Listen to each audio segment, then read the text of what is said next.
Hi guitarlings, I'm Gray coming at you from Hub Guitar. Today I wanted to do a hands-on application of the closed triads on the guitar. So if you've seen some of my other lessons, you might know that I tend to emphasize learning and understanding the structures and patterns on the guitar neck, including the scales and arpeggios, but also other structures like triads and seventh chords. And a question sometimes comes up, especially if you go really deep into learning this stuff. You kind of might say, well, how can I actually use this? And it's a great question, but it's kind of a hard question to answer. It actually reminds me of, I'm learning how to tie different types of knots now. And sometimes I'll just discover a knot and think, wow, there's so many things I can do with this. How is it that I went so many years without knowing how to do this? And yet, obviously, it's something that I had to learn first before I understood the use of. And I think that really happens with the guitar. I often say, in general terms, this stuff is going to help you learn to write songs, to transcribe music, to play by ear, to solo and improvise. But rather than just explain to you the sort of abstract benefits, I wanted to show you a really concrete thing you can do with the guitar triad.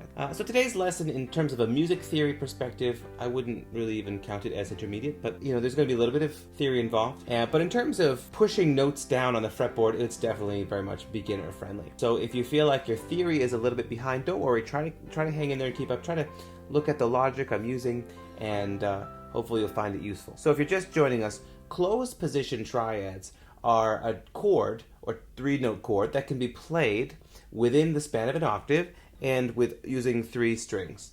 And so that means that, for example, we're going to do an E chord today. So you might think of this as an E chord, but the way I think of it, there's actually several different E chords inside here. Let's see, I've got this sol do mi, and I've got this do mi sol, and I've got this mi sol do. So the way I look at it, each one of those is actually a triad, and you stack them all together, you can make a big E chord. So I was thinking about how I could present this to you in a way that would be interesting and useful, and maybe something you could play around with and noodle around with. And I thought, one of the things about triads is, on the face of it, they only use 3 strings when you do the closed triad. So then you've got these extra strings here, and I think that's kind of something that puts a lot of learners off, because then they can't really play those other strings, especially if you're in a key that doesn't sound really good, like if I'm in the key of, I don't know, whatever key, this would be the key of F, I guess, let's say.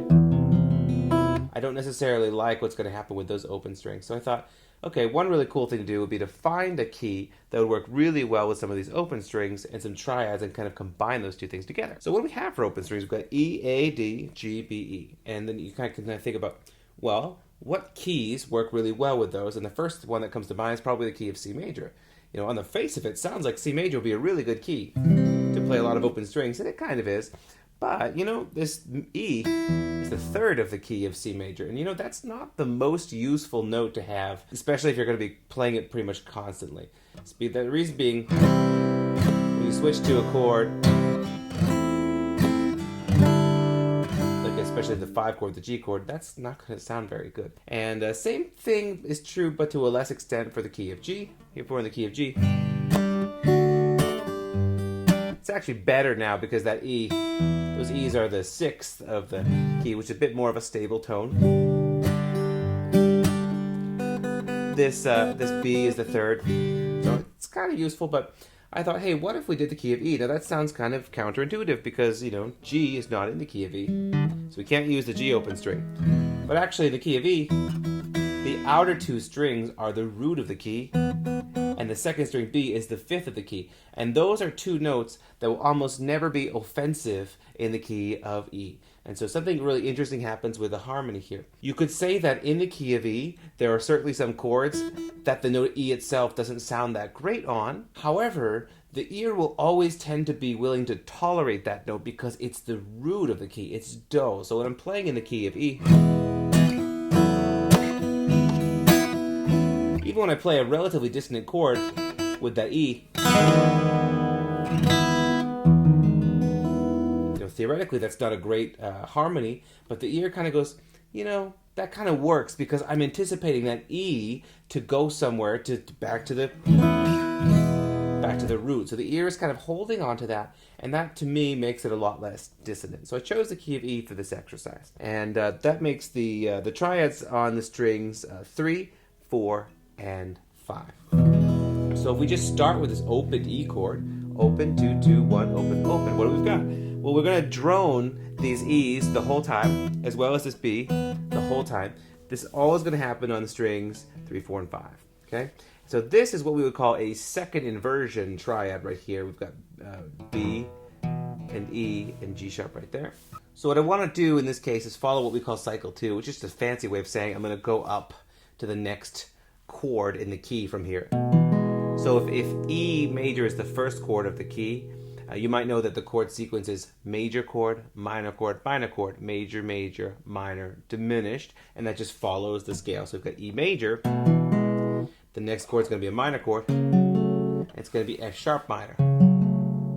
Okay? And the easiest way to derive that in cycle 2, when you're just moving up the strings, I'm just taking that structure, that major structure, which is E, sol, do, mi, major chord.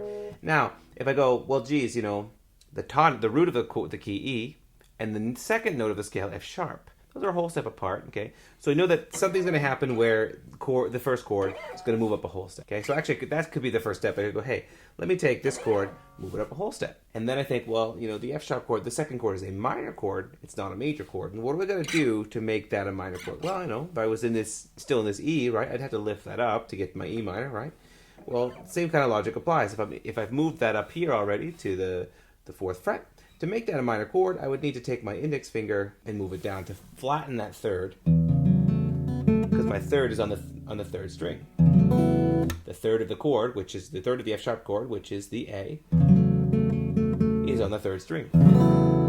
So we've got a major shape to a minor shape, and that's F sharp minor. Then G sharp minor is just a whole step up. So I just go up 2 frets. Then when I go back to my A chord, notice that it's back to a major. So I took that, I moved up to there, and I made that third major again. But also notice that from the G sharp chord, both the root and the fifth are a half step away from their target, because, you know, G sharp to A is a half step apart. So if I have my G sharp chord here, I'm going to go up a half step first, and then I'm going to adjust it back into a major shape. That's one way to think about it. So you go E, up a whole step, but you need a minor, so make that minor.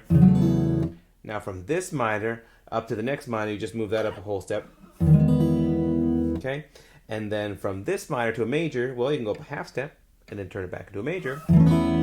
Now from A to B, just a whole step up, 2 frets. From B to C sharp, you can do the same thing, up a whole step, but then flatten that third to make it back into a minor.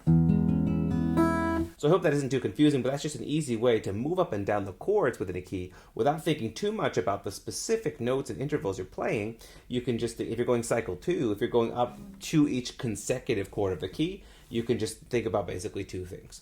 How far do I have to move this pattern up? And does it change, for example, from a major to a minor, or from a minor back into a major? And therefore, do I have to make a little wiggle around a little bit to make that change on the fretboard? So the major, minor, minor, major, major, minor. Now don't worry if you're feeling a little bit confused by some of the theory, because today's lesson is meant to be very hands-on and very friendly. So you can just hang in there, and we'll get to the fun part. Or maybe we've already passed the fun part. I don't know. But there's a fun part in there, so stay tuned.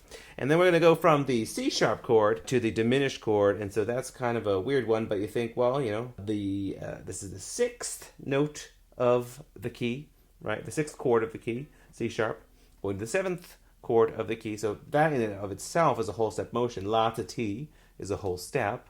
So 6 to 7, I can just take that whole thing up and go up. But now it goes from a minor to a diminished. The net difference between a minor and a diminished is the 5th. So they both have a flat third, root, flat 3, but the diminished has a flat 5th. Now my 5th happens to be on the bottom here. I'm going to move that down. So that's not in the key. That's what we want. So we've got this.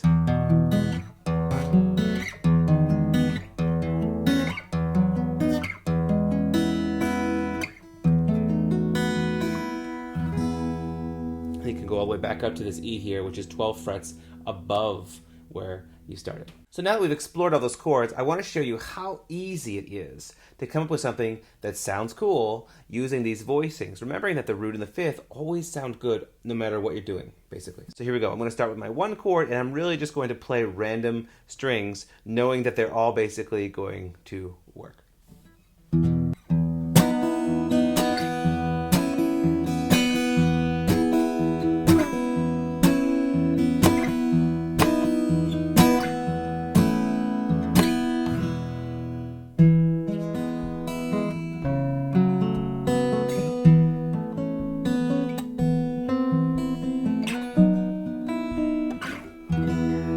Alright, so that's it for today's lesson. I hope you found it interesting and useful. If you liked it, please don't forget to like and subscribe for more great content coming your way. Thanks so much, and goodbye.